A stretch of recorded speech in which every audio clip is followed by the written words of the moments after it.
ఓం శ్రీ పరమాత్మనే నమః. అందరికీ నమస్కారం. ఈరోజు శ్రీమద్ భగవద్గీతలోని సప్తమోధ్యాయమైన జ్ఞాన విజ్ఞాన యోగములోని 19వ శ్లోకము.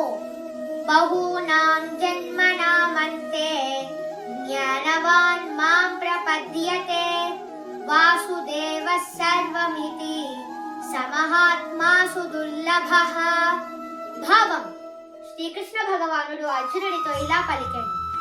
ఎన్నో జన్మల ఆధ్యాత్మిక సాధన తరువాత జ్ఞాన సంపన్నుడైన వ్యక్తి ఉన్నదంతా నేనే అని తెలుసుకొని నాకు శరణాగతి చేస్తాడు. అటువంటి మహాత్ముడు చాలా అరుదు. 20వ శ్లోకము.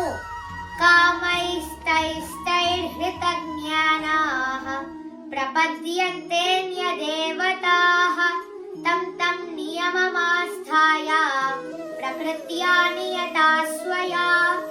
భావం: శ్రీకృష్ణ భగవానుడు ఇంకా అర్జునుడితో ఇలా పలికెను. భౌతిక ప్రాపంచిక కోరికల చేత జ్ఞానం కొట్టుకొని పోయిన వారు అన్య దేవతలకు శరణాగతి చేస్తారు. వారు తమ స్వీయ స్వభావాన్ని అనుసరిస్తూ అన్య దేవతలను ఆరాధిస్తారు. దేవతలను ప్రసన్నం చేసుకోవటానికి ఆయా కర్మకాండలను ఆచరిస్తారు.